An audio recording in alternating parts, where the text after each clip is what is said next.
What is good, rookies? Welcome to our round 6 review. What a chaotic week. So much carnage, and we felt all of it. There's only 70 hours until the next footy game starts, so quick turnaround this week. So we're going to fly through this.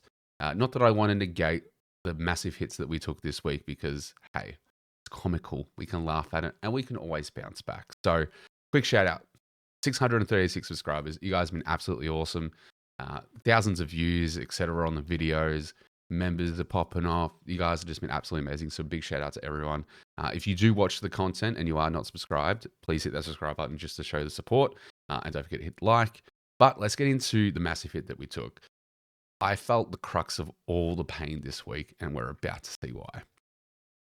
We scored 2005, an amazing score. Not really. We were lucky to crack 2,000 this week. We went down massively in our ranks, only by 5K, which is quite achievable to gain back and find our way into the top 1%. Only down to the top 4, so still really good in my opinion for where we are on the season. Again, I don't think we're a chance to take out the top 50K, but I want to get a reasonable rank by end of season within the top 1%. If I can get a top 1% rank in my second year, oh, baby, I'm flying. I'm happy. I'm high as a kite. It'll be so good. But yes, we had some major concerns in our team, and we're going to have a look at it to work out what the hell happened. If we look at our team, there's a few things that stand out almost instantly, and it's our VC and C options yet again letting us down. There was some good reasoning behind these options too. It's just a bit unlucky.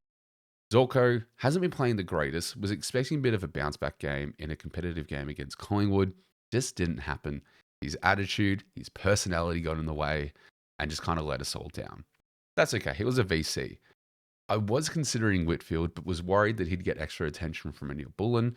They named Berry as well, who can put some attention into, but he was named sub, which made me nearly flip the captaincy to him. But I did hear reports of Neil Bullen giving him some attention. So I kind of went into Sinclair thinking it'd be a safe game at Marvel. Turns out it wasn't. So that wasn't a really good choice.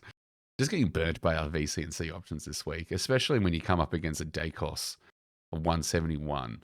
Absolutely crazy. I don't know what Brisbane are doing over there, but they need to fix it real quick because we had Dunkley have a quiet game. We had Zorko had a quiet game. Thankfully, baby Ashcroft had a great game, so that helped. But overall, we just had some really drops. The rookies decided to be absolute rookies again and show us why we should try to get them off field as soon as possible. So trainer, named sub, then given 6 minutes to play. Like he shouldn't have played. The sub rule sucks. Get rid of it, please. Just pain. Same with Al Hooley. He got subbed in for like a quarter and just couldn't find the ball. Was just the invisible man. Ridiculous. And then you throw in Pryor's 92 on the bench with nowhere to take it. Absolutely shocking. But Whitfield, this is what we bought him in as. A 145. Absolutely solid. Should do well again this week, come up against the Dogs. So, fingers crossed, no Sam Darcy.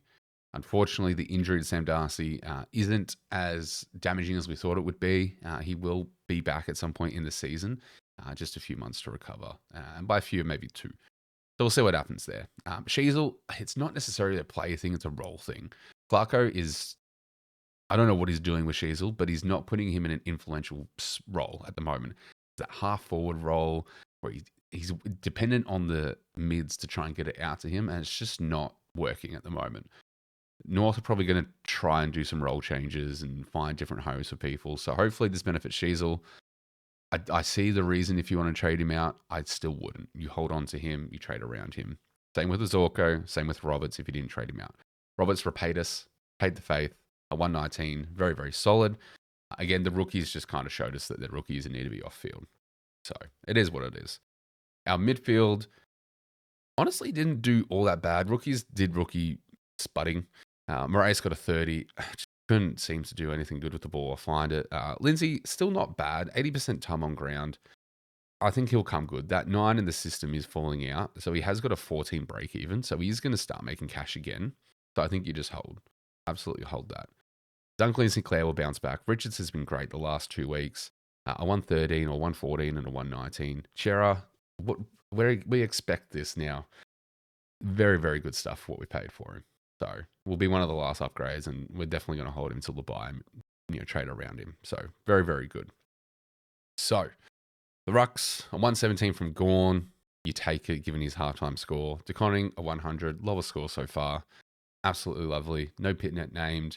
A shocking VFL stats from Pitnet too, by the way. So we hope to not see him mentioned during the team. So you hold on as long as you can and then move around him. 40 man, 94, absolutely take that. McRae, 100, solid. Rankin, 86, was just a butcher with the ball this week. Couldn't seem to hit a target or hit the scoreboard as well as he should have. Smith was good for most of the game, but then just had quiet patches. So, is what it is. Daniel,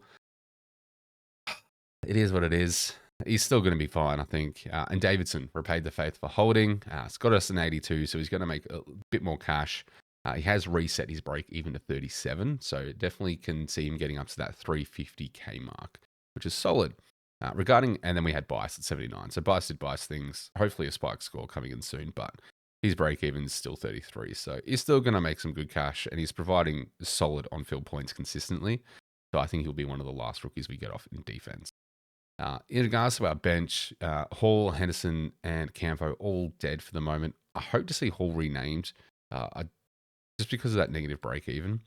Campo is still not a problem. Just need him to get named back in the squad.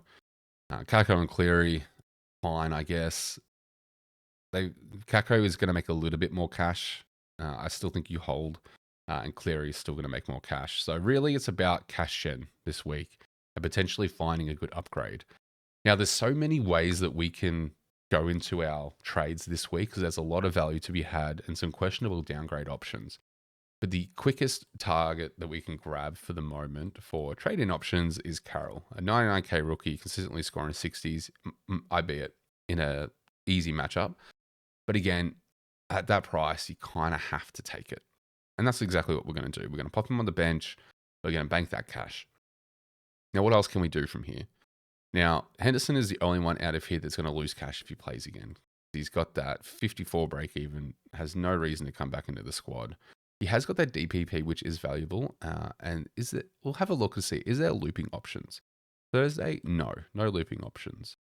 For next week, plays on a late Saturday, so could use him as a loop. Round 9, Saturday. Round 10, late game. So like Henderson could be a decent loop if you needed one in the forward line or mids, but I don't really see that working out just because we desperately need cash in to keep upgrading. So we're going to trade him out and we're going to throw Kako into the midfield because he is playing. Now, there's a few different rookies that we can look at, mainly two. That is Durden and White. Now, Durden is most likely going to provide better on-field scores and make some cash, but he is at the elevated price at 201. Supercoach Edge, good old Damo. If you haven't checked them out, please go check them out. Him and Liam do some amazing stuff over at Supercoach Edge. There is the concern about durability, and he has had these high scores in the 90s against two easy matchups. Can he do it again against tougher opponents? He's got Geelong, Adelaide Saints, Sydney, GWS. Really tough run coming in now. At that elevated price, can you go there? I mean, potentially. For the moment, though, we are going to go Will White just to bank that extra money. So there are our rookie corrections to facilitate some cash gen. 283 in the bank. What else can we do here? Davison's going to make more money. Bias is going to make more money. Lindsay, I'm happy holding. Moraes, I am worried about. And our defensive rookies are okay. Now, we could easily trade let's just say, a dead Campo or a dead Hall to, say, a Flynn, which is a great one. Again, do we really want to try that mid-price thing again? You had your Ned Long last week. You've got Matt Flynn this week. Or do we want to bring in a keeper? I would love to bring in a keeper. So I'm going to fling Davidson into the midfield. And we're going to bring in the man himself because he passed the test on the weekend. It's not Trask. It's Truck. We're going to bring in Petrarca. Now, we've just got enough cash to do it. Gets a rookie off field. Gets our forward line complete. And it means that we have Davidson. We have the decent rookies on field in the midline. No rookies in forward line, which means that we can happily let these guys do whatever they want on the bench and hopefully just make some cash. Reed and Pryor, I think, will be okay. And then we have Bice providing some cover as well. I think this is the most likely trade I'll end on. We'll get into VCs and Cs in the trade video. We're gonna do 2 videos this week just because it is a short turnaround. But these are the most likely trades that I will look like. I will talk to some blue baggers to get their opinion on if Durden is worth it, and then we might have to look at actually grabbing Flynn, for example, or a Ned Long. We'll see. We'll see what happens. It's either a full upgrade to a track, who I think is looking better each week, or we just try to play a bit of a tricky game with some mid prices again, which I'm not ecstatic about. But Flynn could be a pick. I think he'll hold his spot. Or at least I hope, because we traded him out and we're going to have to bring him back in potentially. So, with that said, guys, thank you so much for joining. Let me know how you went in the comments below. Did you win your leagues? What did you score? Did you go up in ranks? Did you go down in ranks? As I said, there's a lot of trade routes that people can take this week. There's a lot of value to be had. There's your Stewarts, there's your Moores. Not that you do want more after this week. There's Newcomb, there's Rosie. There's a lot of options that you can take this week. So we're going to go into depth in our next video for Trade Talk. So keep an eye on for that. With that said, guys, thank you so much for watching. Thanks for all hanging out on the Supercoach After Dark on Saturday as well. No poster of George Hewitt here. Couldn't find one, but I did use him as a background in that stream. So if you wanted to see a bit of my pride get destroyed, go watch that. JJ joined me. It was awesome. But leave a like on the video. Leave a comment below. Let's discuss how Supercoach destroyed our mental health this week. And I'll see you guys in the next video. Cheers.